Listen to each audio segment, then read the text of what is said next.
Саламатсыздар ма балалар? Бүгінгі тақырыбымыз негіздері бірдей дәрежелерді көбейту. Оқулықтың 33-ші бетіндегі тақырып. Біз негіздері бірдей болса, сандарды қалай көбейтеміз деген турасында сөйлейтін боламыз. Мысалға, 5-тің 3 дәрежесі көбейту 5-тің 4 дәрежесі болса. Біз бұларды көбейтпес бұрын біз дәрежені қалай ашуды білеміз, осының алдындағы тақырып бойынша. Яғни 5-тің 3 дәрежесі деген сөз 5-ті өз-өзіне 3 рет көбейт деген сөз. Жазып болдым 3 дәрежесін. Осыған көбейтемін 5-тің 4 дәрежесі дейді. Ол 5-ті өз-өзіне 4 рет көбейт деген сөз. Міне. Сонда мен мына жерде мынау 3 рет саны мында 4 рет болып тұр. Көбейттім. Енді ары қарай осыны жинап жазсам, не болады? 5-тен 3, мында 4, сонда 5-тің 7 дәрежесі болады екен. Яғни енді басымен соңына қарасақ, 5-тің 3 дәрежесіне 5-тің 4 дәрежесін көбейсек, 5-тің 7 дәрежесі шығып тұр. Не істедік? Дәрежелерін қосыптық, шынтуайтына келгенде. Сонда А-ның кез келген санның негіздері бірдей болу керек. А-ның n дәрежесіне А-ның m дәрежесін көбейт деген сөз, оның А-ның m дәрежесіне қос n дәрежесін деген сөз. Бізде бұл ереже болып қалыптасады. Яғни негіздері бірдей болса, біз негізін өзгертпейміз, дәрежелерін қосады екенбіз. Енді осыған есеп барысына келейік. Мысалы, бірінші есепті айтады. X-тің 10 дәрежесі көбейту X-тің 12 дәрежесі дейді. Онда мен айтқандай осы ереже бойынша X-тің 10 дәрежесіне қос 12-ні деген сөз. Онда X-тің 22 дәрежесі қалады бұл есепте. Тағы да, мысалға, минус с-ның 10 дәрежесі көбейту минус с-ның 5 дәрежесі деген есеп тұр екен. Онда минус с негізі өзгермейді. Дәрежелер қосылады. 10-ға 5-ті қоссақ, 15 деп бірден жаза салуға да болады. Келесі, 2b-ның минус 3 дәрежесіне 2b-ның минус 3 дәрежесінің 6 дәрежесі. 2b минус 3-тің 23 дәрежесі дейді. Онда негіздері жақшадағы сан, яғни 2 өрнек өзгермейді. 2b минус 3 ол негіз болып қалады да, дәрежелер қосылады. 6-ға 23-ті қоссақ 29. Осылай көбейтуді орындайды екенбіз. Анна екінші есепті айтады. 9-ның 10 дәрежесін 2 негіздері бірдей дәреженің көбейтіндісі түріне келтіріңдер дейді. Онда біз осыны теңдейміз да, ол 9 көбейту 9-ның 9 дәрежесі деп жазаламыз. Себебі мұнда 9 деген сөз, ода 1 дәреже бар, 1-ге 9 қоссаң 10 шығады. Тағы да қалай жазаламыз? 9-ның 10 дәрежесін 9-ның 2 дәрежесі, 9-ның 8 дәрежесі деп жазаламыз.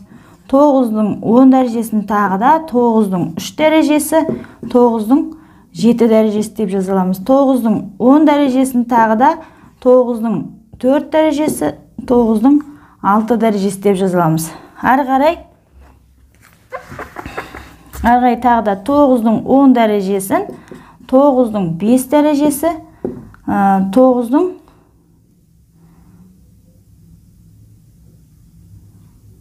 5 дәрежесі деп жазаламыз. Осы барлық мүмкіндіктердің бәрін жазып шықтым, 5 түрлі жағдайын. Яғни осындай 9-ның 10 дәрежесін көбейткіштердің негіздері бірдей көбейткіштер негіздері бірдей дәрежелерді көбейту түріне келтіре алады екенбіз, 2 санның көбейтіндісі түрінде. Келесі жаңа мен өшіріп тастаған 15-тің 3n дәрежесін 3 санның көбейтіндісі түріне келтіріңдер дейді, негіздері бірдей. Ондай болса не істейміз? 15 негізі өзгермейді, 3 санға келтір дейді. 15, тағы да 15. Тек дәрежелерінің қосындысынан бізде 13n шығу керек. Онда мен кез келген мысалымда 2n берем, мұнда 5n берем. Екеуінің қосындысы 7 болды. 13-тен 7-ні азайтып тастасам, мұнда 6 қалады. Яғни дәрежелер сәл өзгерт. Мұнда 5n төбесіне жазып жердім. Ол шекесінде тұру керек. Яғни осы 3 санның қосындысы бізге 13-ті берсе, онда есеп дұрыс деген сөз. Тағы да осындай мүмкіндіктер көп. Мына сияқты мен барлық мүмкіндігін жазып шықтым. Сол сияқты бұның да барлық мүмкіндіктерін жазуға болады деген сөз. Келесі есеп. Міне, мына есептерді ары қарай есептеу керек болып тұр. Үшінші есеп бұл. 5-тің k дәрежесіне көбейт, 5-тің 4 дәрежесін дейді. Ол да k дегені болмаса, ол да сол ережеге бағынады, себебі негіздері олардың бірдей. Сондықтан 5 негізі тұрады, дәрежелерін қосамыз. Қосу 4. Егер қосылса ары қарай қосып қоюшы едік, бірақ мұнда біреу әріп, біреу сан, онда осы күй қалады. Келесі 9-дан 8 тағы да негіздері бірдей, негізіне тиіспейміз, өзгеріссіз қалады да, дәрежелерін қосамыз. Мұнда 11-ті, мұнда 6-ті қоссақ 17-ті болды. Келесі 4-ші есепті айтады, жұлдызшаның орнына сан қой дейді. Міне, бұның дәрежелерін көбейткенде шығу керек бұның m плюс 3n дәрежесі. Мұнда 3n бар. Мына жерде. Мұнда 3n тұр. Онда бізге қалып кеткен m ғана екен. Сонда мен жұлдызшаның орнына m-ді қоя алам деген сөз. Немесе оны есептегіміз кеп тұрса m плюс 3n-нен азайтып тастаймыз мына 3n-ді. Жұлдызшаның орнын тауып үшін. Себебі ол екі санның қосындысынан тұр ғой. Онда керісінше қосындыдан қосылғышты азайтып тастаймыз. Сонда мына 3n-дер кетеді, тек қана m қалады. Яғни m-ді жаза алады екенбіз деген сөз. Келесі есепте дәл солай. Мына жұлдызшаның орнына сан қою керек, бірақ осы шешімнен бірден көре алмаймыз. Сондықтан жұлдызша теңдеп қосындыны жазамыз 16k қосу 13. Содан азайтып тастаймыз 13k-ны. Енді k-лар мен k-лар бір-бірінен азайтылатын білеміз.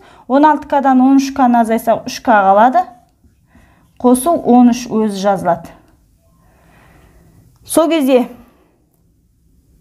яғни мына жұлдызшаның орнына не қояды екен? Жұлдызшаның орнына 3k плюс 13. Я, соны қоямыз. 3k-ға 13k-ны қосақ 16k и 13 бар міне. Сонда жұлдызшаның орнына 3k плюс 13-ті қоя алады екенбіз.